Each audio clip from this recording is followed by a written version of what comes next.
छात्रगण नमो नमः। आइए आज हम रूट शब्द यानी कि धातु शब्द का अध्ययन करते हैं।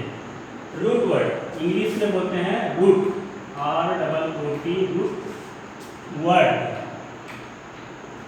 रूट वर्ड का मतलब होता है मूल शब्द। मूल शब्द जैसे एक वृक्ष होता है, जैसे एक वृक्ष होता है वैसे ही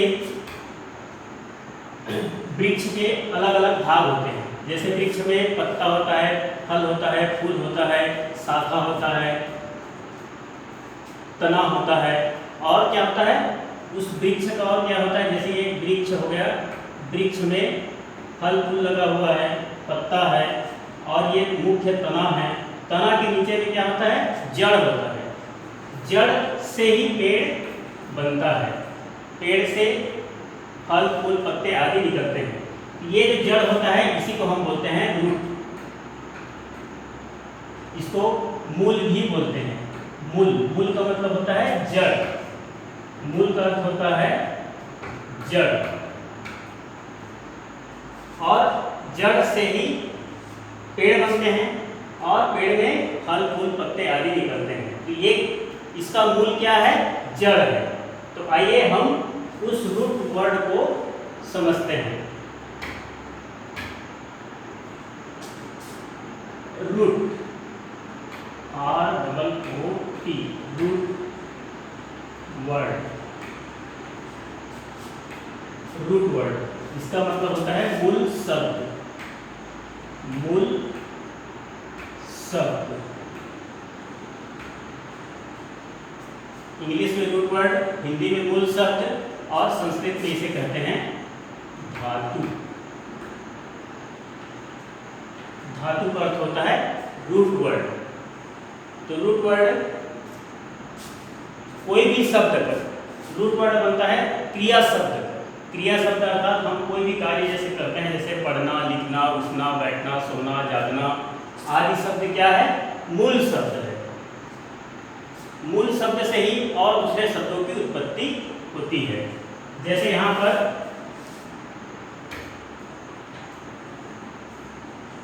आप लोग पुस्तक का पेज नंबर 103 धातु रूप निकाल लीजिए। धातु रूप में पठ, पठ का अर्थ होता है पढ़ना। पठ एक शब्द है, पठ का अर्थ होता है पढ़ना।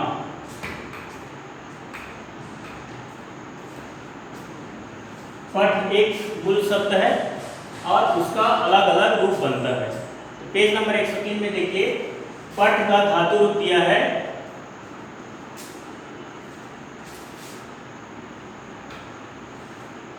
पठ। धातु रूप, धातु रूप जानने से पहले हमें ये जानना जरूरी है कि संस्कृत में 3 वचन, 3 पुरुष और 3 लिंग होते हैं। 3 वचन, 3 वचन कौन कौन से होते हैं? एक वचन एक के लिए, द्विवचन 2 के लिए और बहुवचन 3 के लिए। जैसे इंग्लिश में और या हिंदी में एक वचन और बहुवचन होता है, लेकिन संस्कृत में 3 वचन होते हैं, एक वचन, द्विवचन और बहुवचन। इंग्लिश में सिंगुलर नंबर, प्लूरल नंबर, और हिंदी में एक वचन और बहुवचन होता है, लेकिन संस्कृत में 3 वचन होते हैं, एक वचन, द्विवचन और बहुवचन।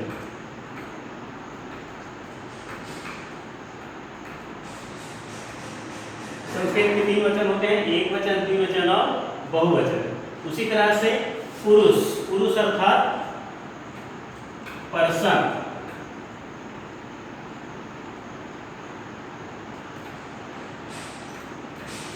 पर्सन इंग्लिश में फर्स्ट पर्सन, सेकंड पर्सन और थर्ड पर्सन। उसी तरह से संस्कृत में उत्तम पुरुष, मध्यम पुरुष और प्रथम पुरुष। तो यहाँ पर ध्यान देंगे, पहला होता है प्रथम पुरुष। प्रथम पुरुष जिसे इंग्लिश में थर्ड पर्सन कहते हैं। इंग्लिश में थर्ड पर्सन कहते हैं। उसके बाद सेकंड होता है मध्यम पुरुष।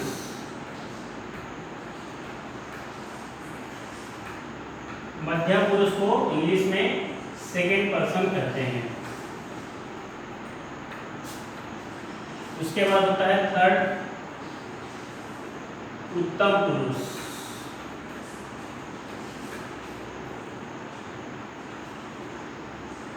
जिसको इंग्लिश में फर्स्ट पर्सन कहते हैं।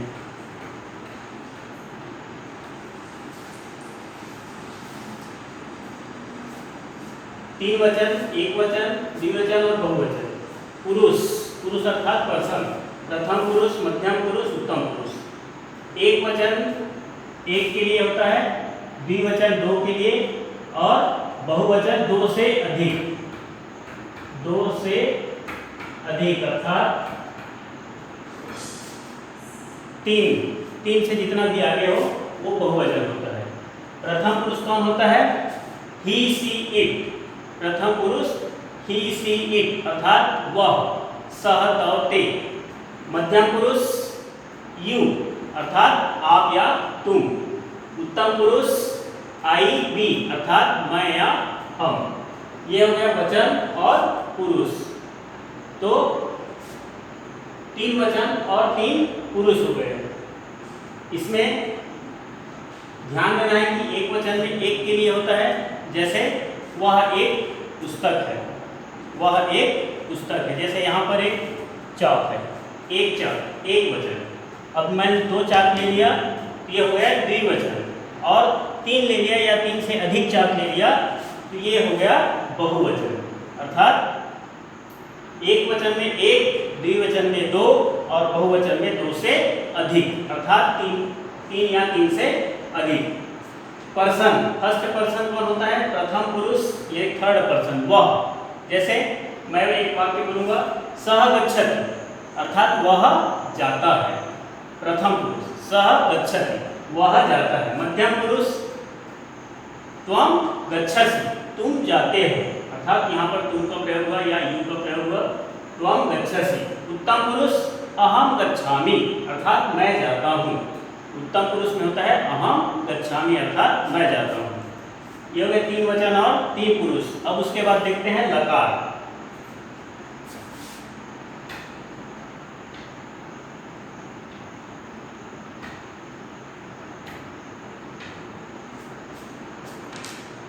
लकार, लकार का मतलब क्या होता है? काल। लकार का अर्थ होता है काल। इंग्लिश में इसे बोलते हैं टेंस। टेंस हम मुख्य रूप से तीन टेंस पढ़ते हैं, प्रेजेंट टेंस, पास्ट टेंस और फ्यूचर टेंस। तीन काल होते हैं, वर्तमान काल, भूतकाल और भविष्य काल। लेकिन संस्कृत में 10 काल होते हैं। 10 काल पढ़ा जाता है, लेकिन हमारे सिलेबस में सिर्फ 5 काल है, इसलिए हम 5 काल को ही पढ़ेंगे। पहला है लट लकार। लट लकार अर्थात वर्तमान काल। वर्तमान काल, इसे इंग्लिश में बोलते हैं प्रेजेंट टेंस।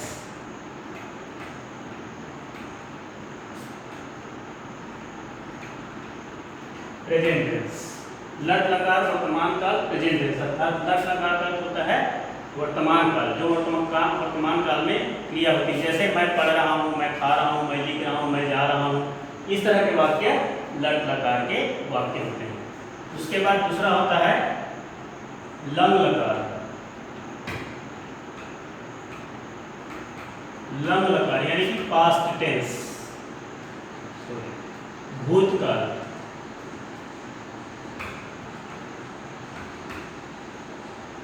भूतकाल इसको बोलते हैं पास्ट टेंस।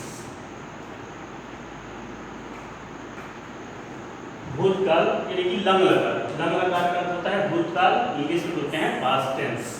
लंग लकार जैसे कोई भी कार्य हम कर चुके हैं, जैसे मैं लिख चुका, मैं खा चुका, मैं जा चुका, मैं पढ़ चुका, या मैंने लिखा था, मैं गया था, इस तरह के वाक्य लंग लकार में प्रयोग किया जाता है।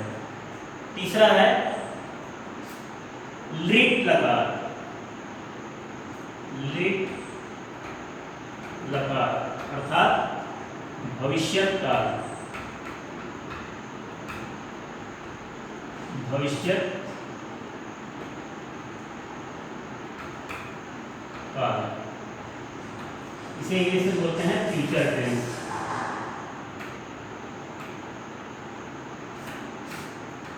फ्यूचर टेंस लीट लकार में जो हमारा कार्य भविष्य में होने वाला होता है, जैसे मैं लिखूंगा, मैं पढ़ूंगा, मैं जाऊंगा, मैं खाऊंगा, मैं खेलूंगा, इस तरह के वाक्य भविष्य काल में होता है, लेकिन लीट लकार में होता है। लीट लकार का होता है भविष्य काल, फ्यूचर टेंस। उसके बाद चौथा पढ़ते हैं लोट लकार।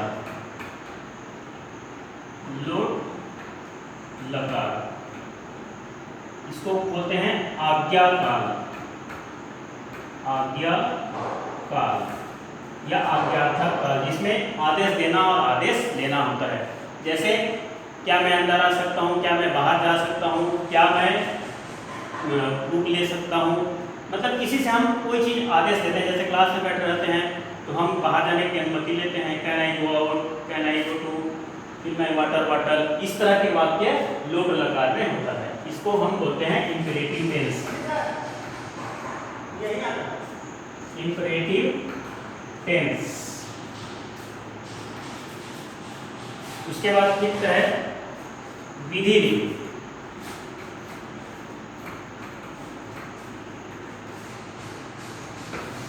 विधि लिंग में चाहिए के अर्थ में होता है, इसे हम बोलते हैं चाहिए अर्थ में। चाहिए अर्थ में, इसको इंग्लिश में विधि लिंग ही कहा जाता है।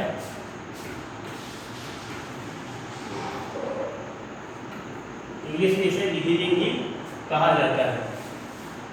विधि लिंग में चाहिए में, जैसे मुझे खाना चाहिए, मुझे पढ़ना चाहिए, मुझे लिखना चाहिए, या तुम्हें जाना चाहिए, तुमको सीखना चाहिए, इस तरह के वाक्य विधि लिंग में होता है। अब आइए धातु रूप से संबंधित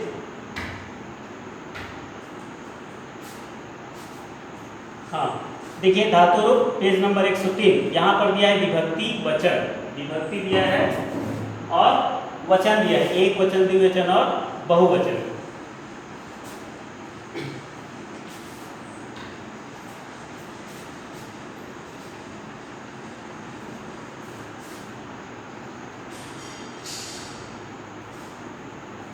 पेज नंबर 103 में देखिए इस तरह से दिया है विभक्ति प्रथम पुरुष, मध्यम पुरुष, उत्तम पुरुष। यहाँ विभक्ति नहीं होना चाहिए, यहाँ पर क्या होना चाहिए, पुरुष होना चाहिए। ये जो शब्द है ये गलत लिखा हुआ है, प्रिंट मिस्टेक है, यहाँ पर पुरुष होगा। पुरुष अर्थात पर्सन, प्रथम पुरुष, मध्यम पुरुष, उत्तम पुरुष।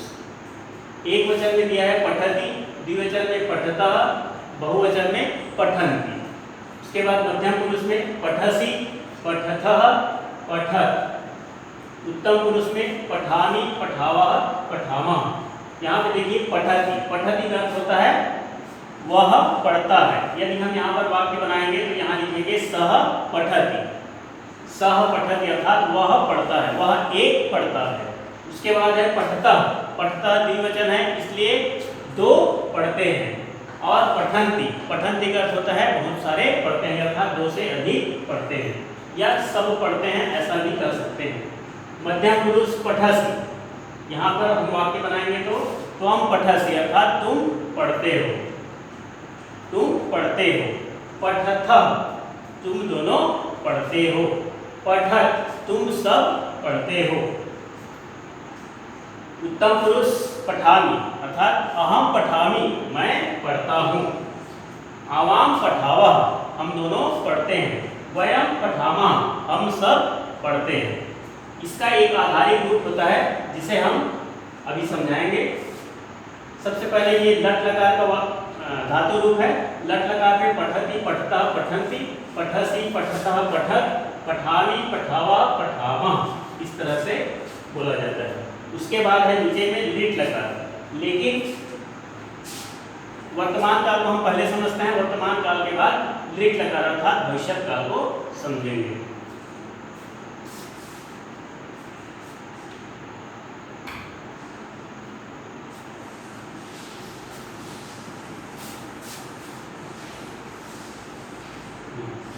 सबसे पहले लट लकार, लट लकार यानी कि वर्तमान काल।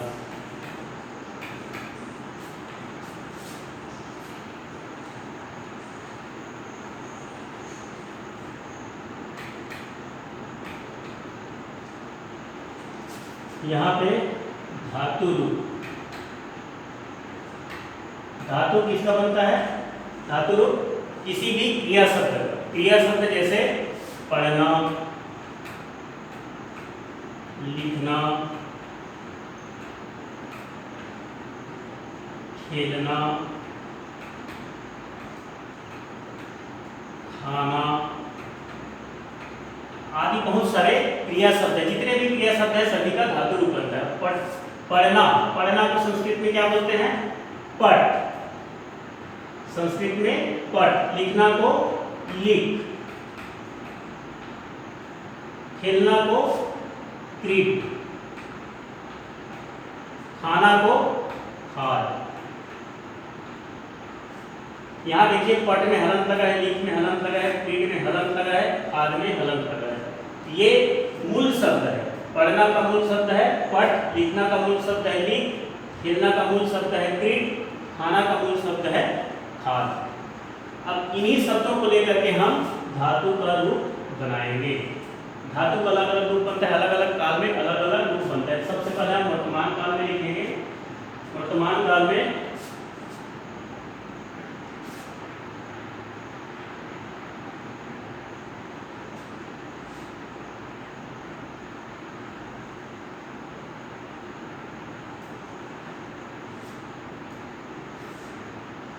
धातु रूप यहाँ पे ले लेते हैं पट शब्द।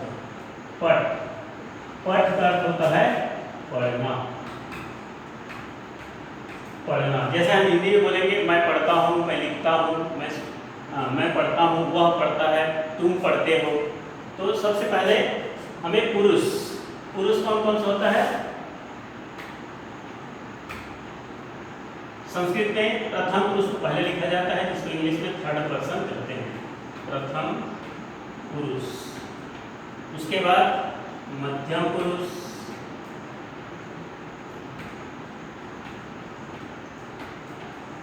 उसके बाद उत्तम पुरुष।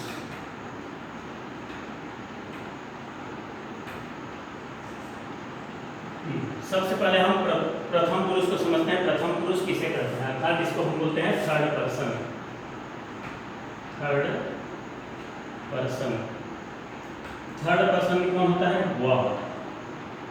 वह शब्द स्त्रीलिंग, पुल्लिंग और नपुंसकलिंग तीनों में इसको वह बोलते हैं, लेकिन संस्कृत में इसका अलग अलग रूप बनता है। जैसे पुल्लिंग में हम बोलेंगे सह, स्त्रीलिंग में सा और नपुंसकलिंग में तत्।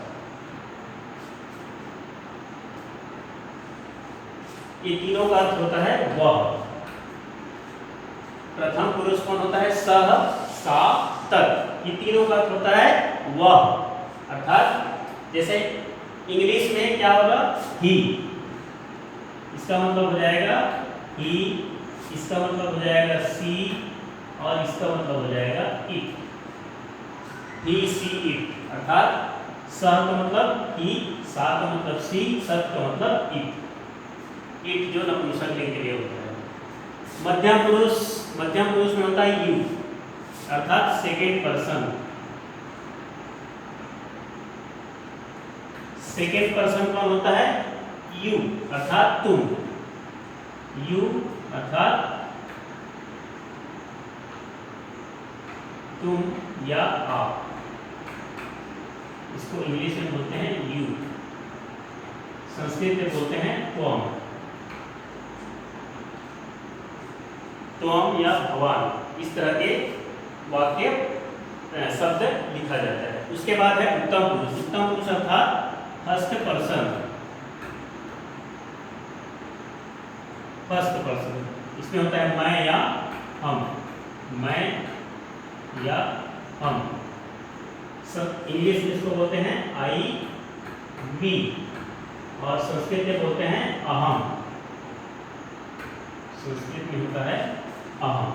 इस तरह से पुरुष, पुरुष आप समझ गए होंगे।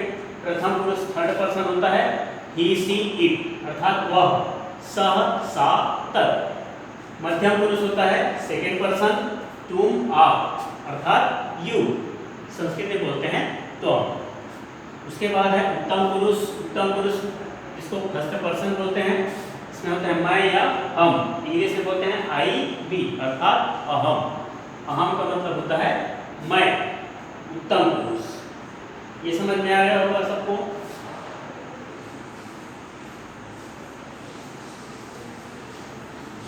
अब देखते हैं वचन।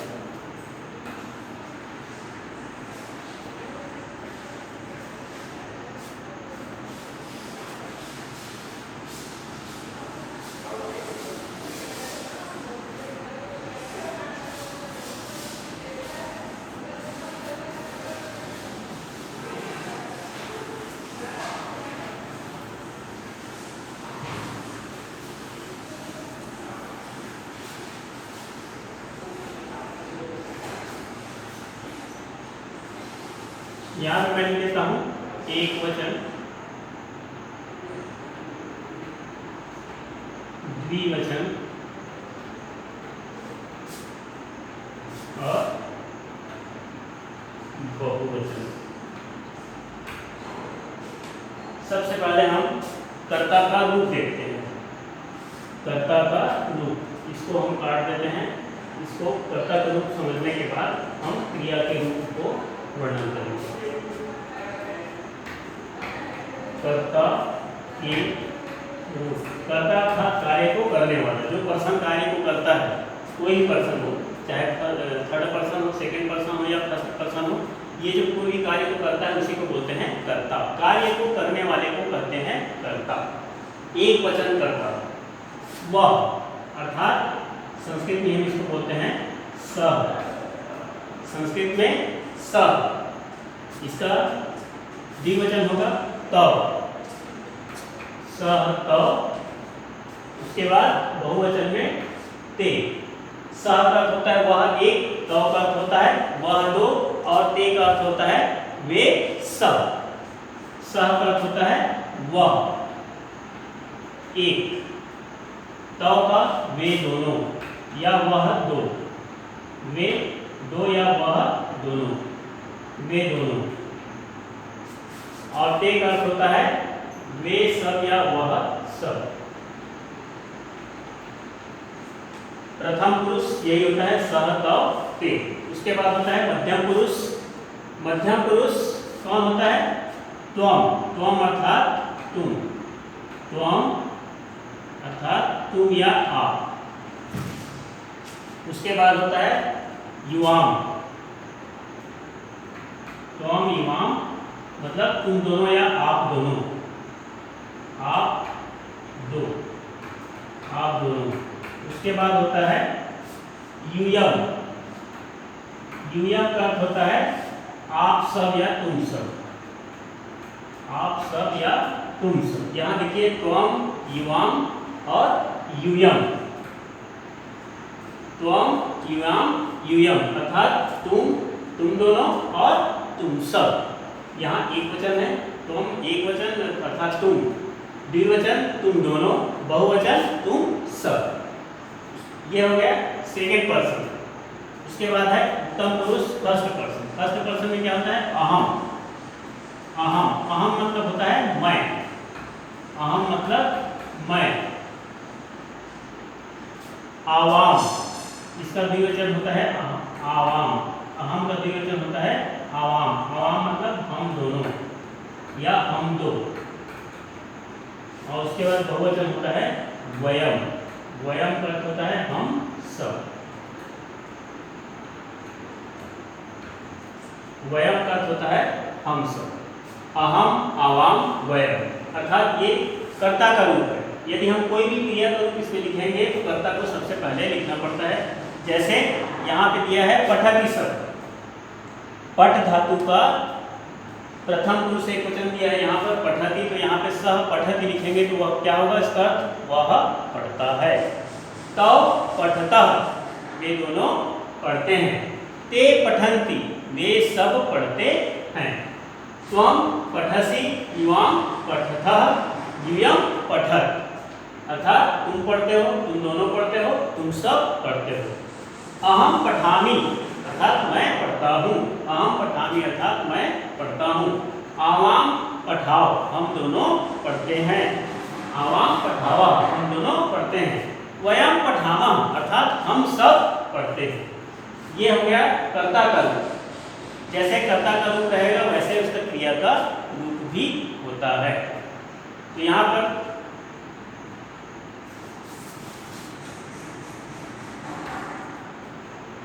यहाँ देखिए ये कर्ता का रूप है। प्रथम पुरुष एक वचन, प्रथम पुरुष द्विवचन, प्रथम पुरुष बहुवचन। उसके बाद मध्यम पुरुष एक वचन, मध्यम पुरुष द्विवचन, मध्यम पुरुष बहुवचन। उसके बाद है उत्तम पुरुष एक वचन, उत्तम पुरुष द्विवचन, उत्तम पुरुष बहुवचन। जिस वचन या जिस पुरुष में कर्ता रहेगा, जैसे एक वचन प्रथम पुरुष एक वचन में कौन सा कर्ता है? सह। तो यहाँ पर क्रिया क्या रहेगी? पठति। प्रथम पुरुष एक वचन में क्रिया क्या रहेगी? पठति अर्थात सह पठति वह पढ़ता है। जैसे हम प्रथम पुरुष एक वचन को वाक्य बनाएंगे तो क्या हो जाएगा? सह पठति।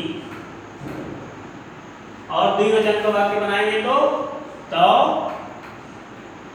पठत, तौ पठत।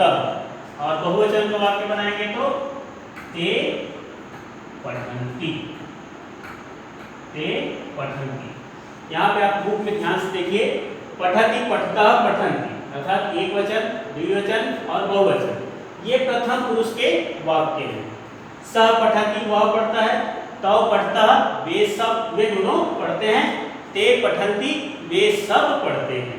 इस तरह से वाक्य बनेगा। अब यहाँ पे हम उस वाक्य को लिखते हैं।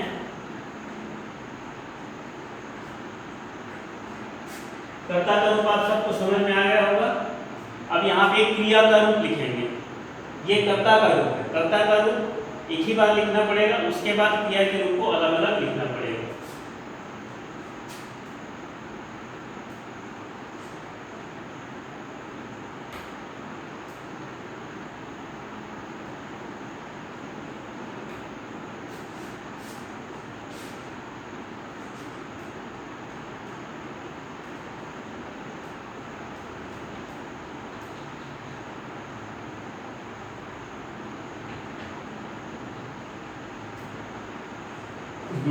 यहाँ देखिए प्रथम पुरुष एक वचन में दिया है पठति।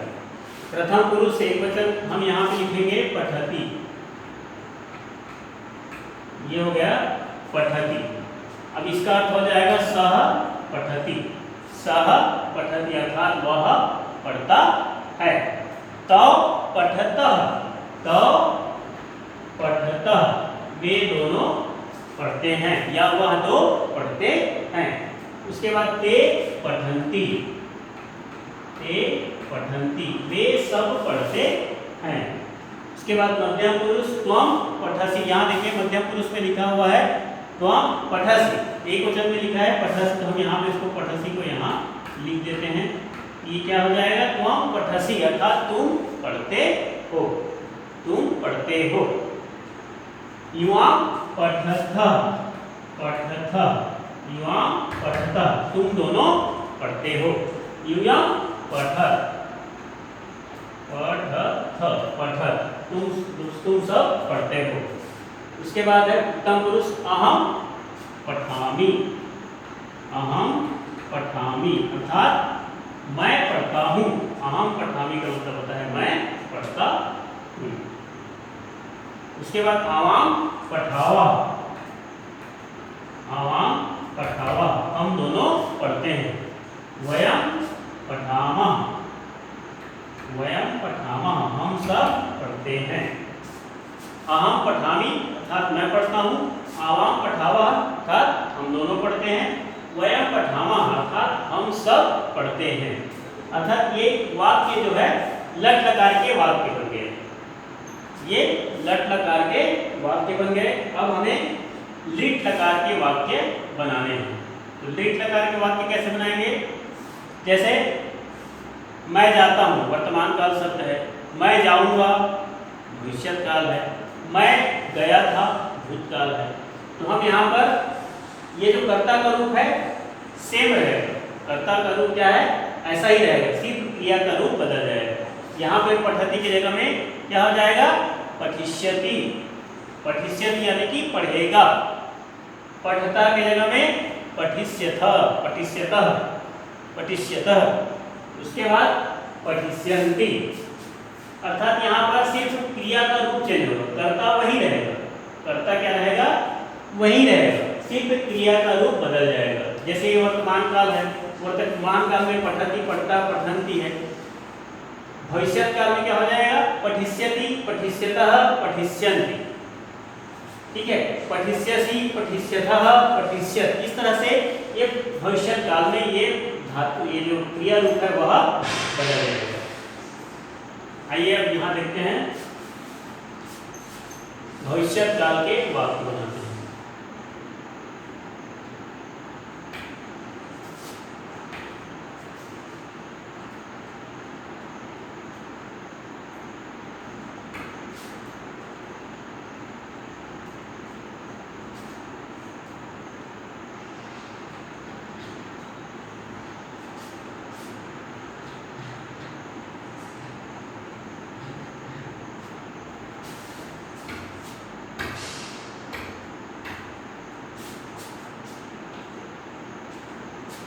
लिट लकार, लिट लकार, लिट लकार अर्थात भविष्य काल। भविष्य काल किसे कहते हैं? जो कार्य भविष्य में होने वाला रहता है उसे भविष्य काल कहते हैं। जैसे मैं कल स्कूल जाऊंगा, मैं खाऊंगा, मैं पढ़ूंगा, मैं लिखूंगा, मैं कल खेलूंगा, इस तरह के वाक्य भविष्य काल अर्थात लिट लकार के वाक्य हैं। इसमें भी पुरुष और वचन लिखना पड़ेगा। पुरुष,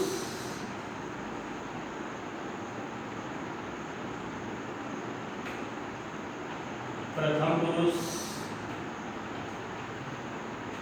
मध्यम पुरुष,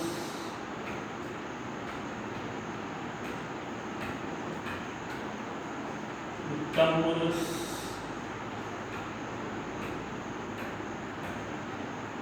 अब यहाँ एक वचन,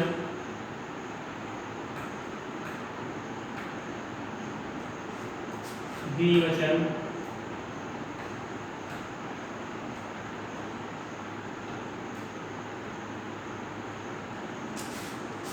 और बहुवचन।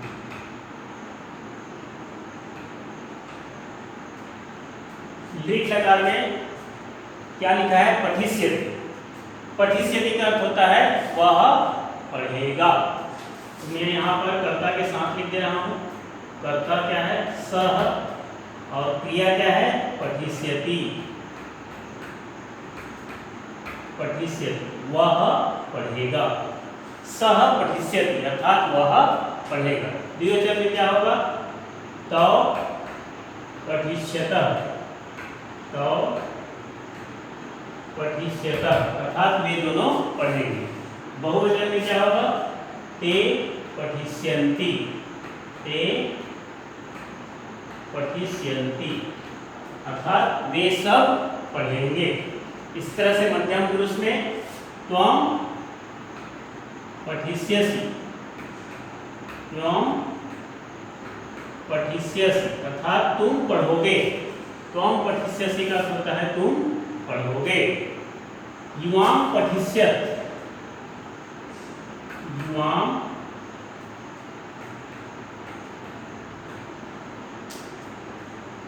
पठिष्यथः, युवां पठिष्यथः तुम दोनों पढ़ोगे।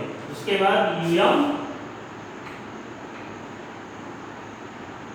यूयं पठिष्यत्,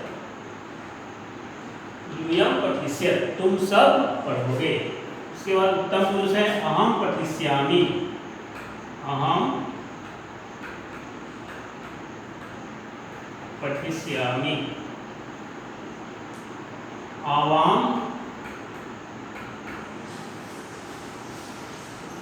पठिष्यावः,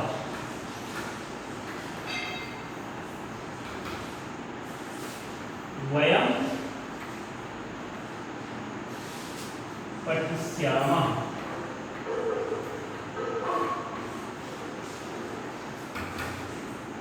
यहाँ देखिए, जो वाक्य हम लट लकार में लिखे थे वही वाक्य दीर्घ लकार में भी लिखे हैं। सिर्फ यहाँ पर बदला क्या है, क्रिया, क्रिया का रूप बदला है, क्रिया का जो धातु रूप है वह बदला है, बाकी सब समान है। जैसे ये सह सभी काल में रहेगा, सभी लकार में रहेगा, त्वम सभी लकार में रहेगा, अहम सभी लकार में रहेगा। सिर्फ बदलेगा क्या, क्रिया का रूप, क्रिया के रूप अर्थात पठ, पठिष्यति, पठिष्यसि, पठिष्यामि, ये सब बदल जाएगा, बाकी कर्ता का रूप जो है वह एक समान रहेगा। और जिस पुरुष या जिस वचन में जो भी कर्ता रहेगा उसी वचन उसी पुरुष में क्रिया भी रहेगी। जैसे यहाँ पर मध्यम पुरुष द्विवचन, मध्यम पुरुष द्विवचन में क्रिया क्या है, ये मध्यम पुरुष है, इसका द्विवचन क्या है, ये है, इसका कर्ता क्या है, युवाम, कर्ता क्या है, युवाम, और इसका क्रिया रूप क्या है, पठिष्यतः, तो वो पठिष्यतः ही रहेगा, पठिष्यतः, अर्थात तुम दोनों पढ़ोगे, तुम दोनों पढ़ोगे, यानी कि भविष्य में पढ़ेंगे, अभी पढ़ नहीं रहे हैं बल्कि भविष्य में पढ़ेंगे, तुम दोनों पढ़ोगे, इस तरह का वाक्य बनेगा। उसी तरह से लंग लकार, लंग लकार में भी वही रहेगा। लंग लकार में क्या है, अपठत, अपठताम, अपठन, अपठत, अपठताम, अपठन, अपठः, अपठतम, अपठत, अपठम, अपठाव, अपठाम। जैसे इसमें लिखा हूं क्रिया का रूप और कर्ता का रूप, कर्ता वही रहेगा, सिर्फ इसमें क्रिया बदल जाएगा, अर्थात ये क्रिया का रूप बदल जाएगा, क्रिया ये है, ये क्रिया का रूप बदल जाएगा। यहाँ पर हम जैसे भूतकाल लिखेंगे तो क्रिया का रूप बदल जाएगा।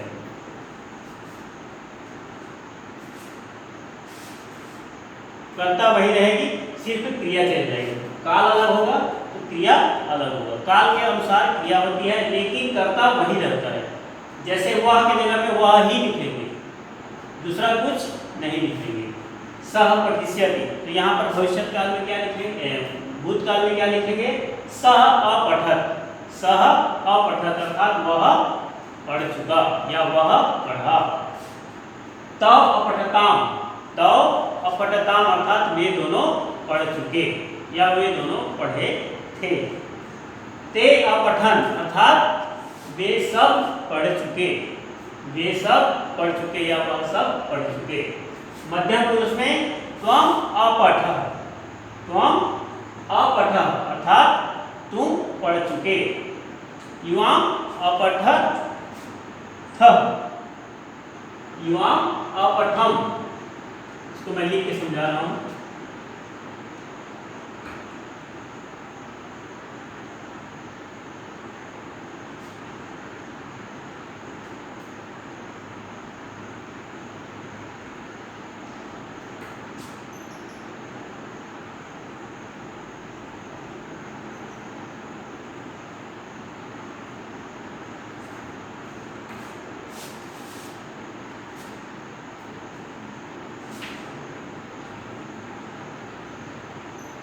यहाँ देखिए, सभी काल में कर्ता वही रहता है, कोई भी काल हो कर्ता वही रहेगा।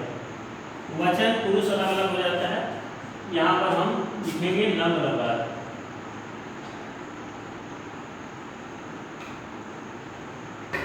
लंग लकार अर्थात भूतकाल,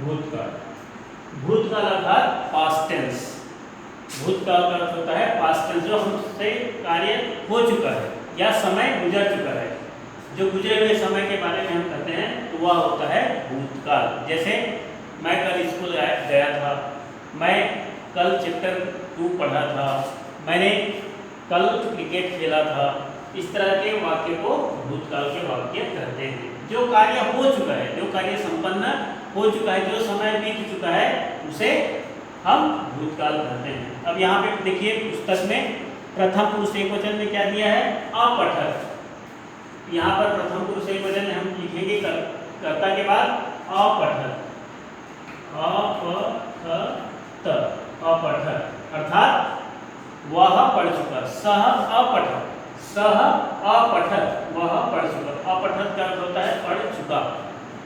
तो अपठताम, तो अपठताम,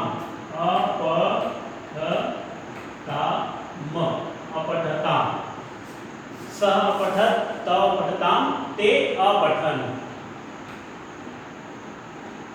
ते अपठन। इसका अर्थ समझ लीजिए। सह अपठत अर्थात वह पढ़ चुका। तव पठताम वे दोनों पढ़ चुके। ते अपठन वे सब पढ़ चुके। उसके बाद मध्यम पुरुष त्वम, इसमें क्या लिखा है? अपठः, त्वम अपठः तुमने पढ़ चुका या तुम पढ़ चुके। युवाम अपठतम, युवाम अपठतम अर्थात तुम दोनों पढ़ चुके। युवाम का अर्थ होता है तुम दोनों। युवाम अपठतम तुम दोनों पढ़ चुके। युवाम अपठत, युवाम अपठत तुम सब पढ़ चुके। यहाँ मध्यम पुरुष यानी कि सेकंड पर्सन क्या होता है? यू, तुम। त्वम अपठः अर्थात तुम पढ़ चुके। युवाम अपठतम तुम दोनों पढ़ चुके। युवम अपठत तुम सब पढ़ चुके। यहाँ ध्यान देंगे ये एक वचन है, ये द्विवचन है और ये बहुवचन के वाक्य है। उसके बाद अहम अपठम, अहम अपठम हो गया गुरुजी? 40 मैं पढ़ चुका। आवाम बंद कर दिए। हो गया, हो गया, बन गया। हाँ बन गया। 40-41 मिनट। चलो ठीक है। जल्दी तो रहा है, बंद करोगे तुम।